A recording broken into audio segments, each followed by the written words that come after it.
Sometimes heroes wear aprons and carry coffee pots. Lena didn't used to be just a waitress. Long ago, in a life buried beneath diner grease and forgotten dreams, she was something else, someone else. But that past, it never really let her go. On an ordinary Tuesday, with the buzz of cheap neon and the smell of burnt toast, everything changed. Jed, a frail veteran with more scars than stories, sat alone until they came. Three teenage shadows, loud, cruel, and hungry for power. Lena didn't hesitate. Her voice sliced through the noise. One moment, one decision. It cost her everything. Mr. Brock smiled like a coward when he fired her, but a phone was recording, and the world was watching. Now thunder rolls across the highway, over 500 engines. Steel, fury, and justice coming for one small-town lie. At the front, Jed rides again. Behind him, an army. For Lena. The past isn't done with her, and she's not done with this town. This time, she won't just serve the fight, she'll start it. Subscribe if you really care for people in trouble. A special story is waiting for you. The bell over the door jingled, sharp and innocent. It was 12:46 p.m. The diner, a crumbling relic of Route 19, buzzed with the same tired lunch crowd. Farmers with weathered hands, truckers nursing black coffee, and Lena, weaving through the chaos, her notepad half full and her patience threadbare. The heat from the kitchen clung to her skin. The fryer sizzled like a warning. She tucked a loose strand of chestnut hair behind her ear and made her way to table 9. Jed was already there, alone, as always. He looked older today. His hands shook as he reached for his coffee, his 4th cup. He never complained, never asked for more than he needed. Lena smiled, a small thing, worn down by years. "You want the usual, Jed?" Before he could answer, they entered. 3 teens, 1 girl, 2 boys, loud, confident, and mean. Locals, but not from here. The kind who came for trouble, not lunch. They slid into the booth behind Jed. Mocking laughter followed. One of them kicked his chair. Another snapped a photo of him. Lena froze, lips pressed into a tight line. Mr. Brock stood behind the counter, his eyes glued to the cash register. He saw everything, did nothing. Jed whispered, "It's okay, Lena." "I'm used to it." But she wasn't. She turned, voice steady. "Leave him alone." The diner hushed. Forks paused midair. The teens looked at her like she'd grown another head. "What are you gonna do? Call your manager?" Brock stepped forward. "Lena, kitchen's busy." But she didn't stop. "You heard me," she said, eyes locked on theirs. "Leave him alone." Phones came out. Recording started. The girl laughed, amused. "She's serious. Over some old guy?" Jed's eyes welled. Lena didn't flinch. Mr. Brock didn't hesitate. "You're done here, Lena." She turned slowly to him, voice trembling, but not from fear. "Excuse me? You made a scene. You're fired." The teens laughed as she stripped off her apron, folding it with slow dignity. She looked at Jed. "You okay?" He nodded. Barely. She walked out with her head high, but her hands shook. By nightfall, the video had gone viral. By morning, strangers were sharing her story. And somewhere down a long road, the first engine roared to life. The video had been online for less than 24 hours. It had no music, no edits. Just truth, raw, shaking, and furious. Lena standing between cruelty and decency. Jed, silent, broken, a ghost of something once proud. And Brock, gutless in the background, choosing money over man. It spread like wildfire. They called her the waitress who wouldn't back down. Lena sat on the edge of her twin mattress in the 1-bedroom apartment above a shut-down laundromat. Her phone wouldn't stop vibrating. Hundreds of messages, a dozen missed calls. She'd shut the world out for most of the day. She wasn't ready. The weight of humiliation still clung to her like grease on skin. Being fired in front of the whole diner, like that, like she was the problem. But what hurt most was Jed. The way he looked down at the floor, like he'd expected it all, like this town would never change. At the VFW hall outside of town, Jed sat in silence with men who had seen wars in different sands, different jungles, veterans with broken backs and stronger hearts. He told them what happened, and one of them pulled out his phone. "Someone needs to see this," the man said, voice like gravel and smoke. "The right people." Those right people were already watching.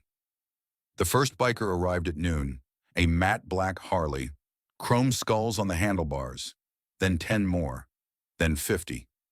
By sunset, 500 engines lined the diner's lot, stretching down the highway like a chrome tide. Men and women in leather, patches from every state, riders of all creeds. Veterinarians, bikers, fathers, survivors. They didn't bring violence. They brought presence, and presence was louder. Jed stood at the front of the crowd, leather vest pulled over his frail frame, eyes burning with something that hadn't lived in them for decades. Lena, summoned by a dozen calls from people she'd never met, finally stood across the street, stunned. She hadn't known. She hadn't asked for this. But they came for her. Inside the diner, Mr. Brock's hand trembled as he filled coffee cups, his face pale, his words short. No one came in except the bikers, and they weren't eating. They stared, silent, watchful. A customer tried to step in. He was stopped politely by a woman with a steel braid and a vest that read, "Sisterhood Rides." "Sorry, friend, place is closed. For cowards." By midnight, the pressure cracked Brock. He stormed out the front, face flushed and lips twisted in fake regret. "Lena, you got what you wanted, right? Attention? You're a hero now. Come back, the job's yours." The crowd murmured, restless. Lena stepped forward, calm, grounded. "I don't want the job, Brock." His smirk faltered. "Then what do you want?" She looked him dead in the eyes. "A public apology. To Jed. For every time you let people like them humiliate him, for every day you pretended not to see." The crowd roared. Brock laughed, but it sounded hollow. "This is insane. Over one old man." A biker stepped forward, massive, tattooed, and quiet until now. "No," he said. "It's about all of us." Lena turned to Jed, who stood taller than she'd ever seen. "You ready to be seen?" she whispered. He nodded. "I've waited 50 years." The night ended with Brock slamming the diner door shut. The bikers didn't break it down. They didn't need to. They left, and took the town's business with them. 2 days later, the diner was empty. A for sale sign in the window. Brock was gone. Lena, she had emails. Dozens. Job offers, interviews, invitations. But she wasn't ready to choose yet, because something was stirring in her, a fire she thought she'd buried. This wasn't just about a job anymore. This was about finding herself. And something was coming next. Something she couldn't ignore. The emails kept coming. Some were offers from diners and cafes across the country. "We'd love someone with your integrity." Others were interview requests from national networks. "Your story moved us." A few were darker. Men hiding behind screens, twisted compliments. She deleted those without reading.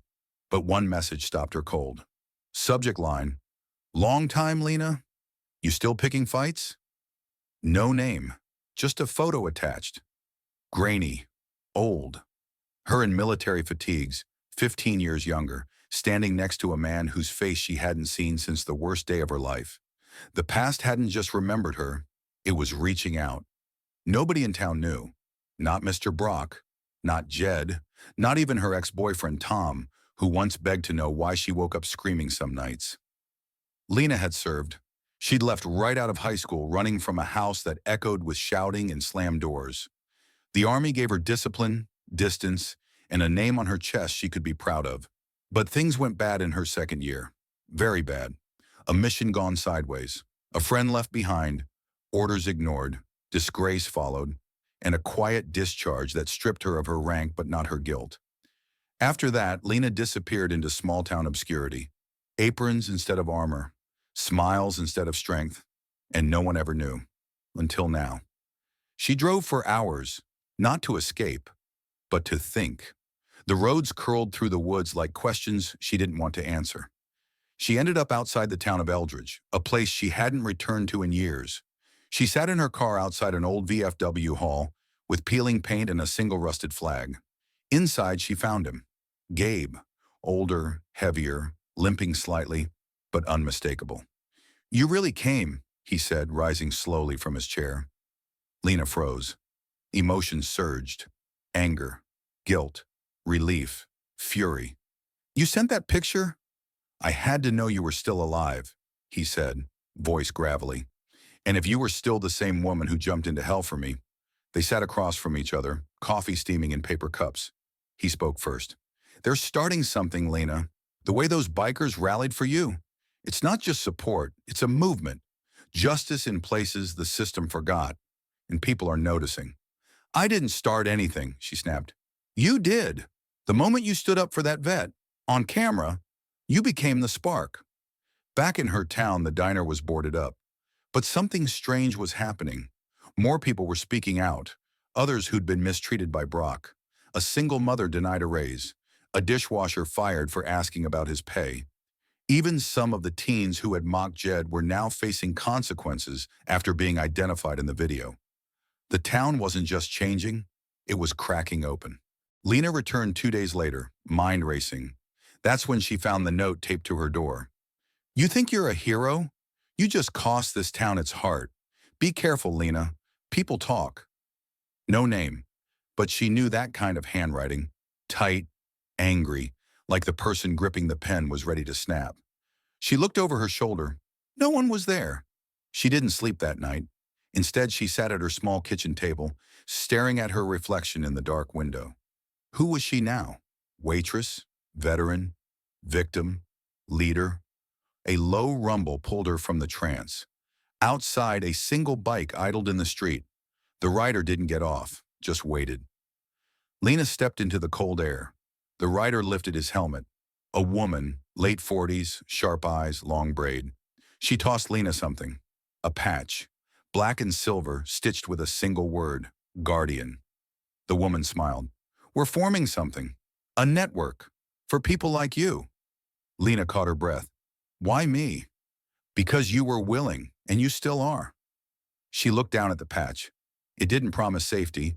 It promised purpose. And in the silence that followed, Lena realized she wasn't going back to being just a waitress. She was heading into something bigger than she'd ever known. 3 weeks passed. The leaves began to turn, but the air in town stayed thick, like everyone was waiting for something to break. The diner was gone. Brock had disappeared to some cousin's place in Oklahoma, tail between his legs. The building now stood empty, its windows dark, papered with flyers about community healing circles and local elections. But the town didn't feel healed. It felt watched. Lena sat at a long table in a converted barn an hour outside of town. The Guardians had gathered. Not a gang, not a club. Something different. Veterans, survivors, activists, bikers, nurses, former teachers, small-town nobodies who'd all decided no more silence. They weren't about revenge. They were about showing up, loud, proud, and without apology. They helped evicted tenants move in the middle of the night, escorted abused spouses to shelters, crowdfunded prosthetics for a 12-year-old boy after insurance failed him. And they rode.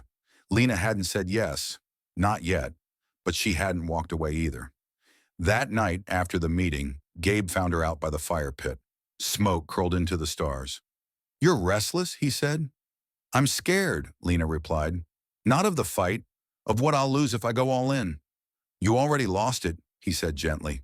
That waitress life, that town, that peace, you outgrew it the moment you stood up. She stared at the flames. Why me? He shrugged. Because you've already walked through hell once and didn't flinch. The next call came in just after midnight. A Guardian's cousin, 17 years old, assaulted in the next county by a sheriff's son. Brushed off. No charges.